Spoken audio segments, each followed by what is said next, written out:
লোকমান্য তিলক যখন সংগ্রামী জাতীয়তাবাদের সূচনা ঘটান, তখন তার ডাকে যেমন বাংলায় সাড়া দিয়েছিলেন বিপিনচন্দ্র অরবিন্দ, পাঞ্জাব থেকে তেমনি এগিয়ে এসেছিলেন লালা লাজপত রায়।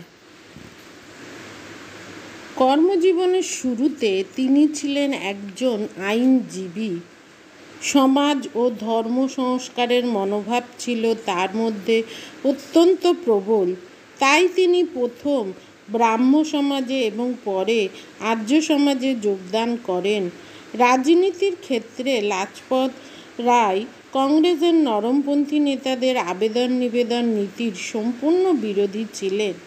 কিছু মডারেট নেতাদের কুক্ষিগত কংগ্রেসের অগণতান্ত্রিক কর্মনীতির উপর তার কোনো আস্থা ছিল না। তাই তিলক যেদিন সংগ্রাম ও গণ আন্দোলনের বাণী উচ্চারণ করেছিলেন, সেদিন বিপিনচন্দ্র ও অরবিন্দের সঙ্গে লালা লাজপত রায়ও তাতে ব্যগ্রভাবে সাড়া দিয়েছিলেন। বাংলার চরমপন্থী ও বিপ্লবপন্থী নেতাদের প্রতি তার শ্রদ্ধা ছিল অপরিসীম। বাংলায় যখন জাতীয় শিক্ষা আন্দোলনের উদ্যোগ শুরু হয়, তখন লাজপত পাঞ্জাবে উহার ধারক ও বাহক হন।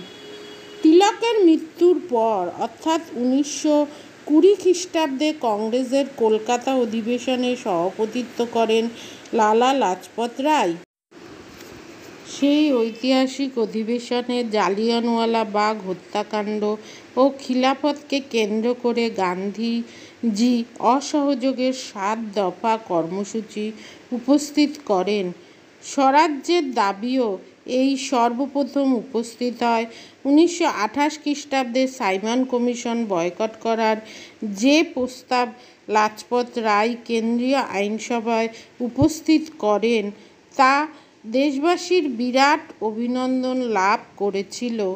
1922 খ্রিস্টাব্দে অসহযোগ আন্দোলন উপলক্ষে তিনি কারাবরণ করেছিলেন।